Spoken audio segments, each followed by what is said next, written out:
تعال افكرك في 4 ديسمبر سنة 96 ايه اللي حصل.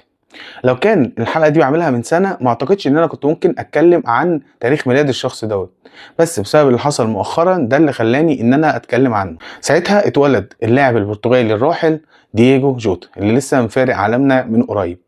دييجو جوتا بدأ مسيرته في البرتغال في نادي باسوك دي فيريرا، وقتها شافوه الكشافة بتوع نادي اتلتيكو مدريد وفعلا اشتروه. وقتها طلعوه إعارة سنتين لنادي بورتو، ولما رجع طلعوه إعارة لنادي وولفرهامبتون، وقتها بعد كده اشتروه نادي وولفرهامبتون. اشتروه وقتها ب 14 مليون يورو لان هو ساعدهم على الصعود للدوري الممتاز، وفعلا تألق مع نادي وولفرهامبتون لحد ما لفت الانظار في نادي ليفربول، واللي خلاهم يشتروه بمبلغ 41 مليون يورو.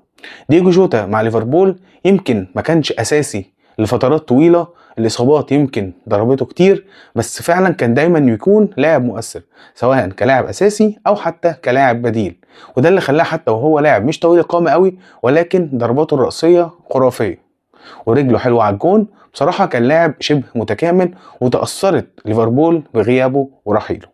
لعب في كل الفئات السنية لمنتخب البرتغال لحد ما وصل كمان للمنتخب الأول، وكمان خد دوري الأوروبية في النسختين اللي البرتغال فازت بيهم لحد ما وصلنا ل 3 يوليو 2025 فارق الحياة دييجو جوتا.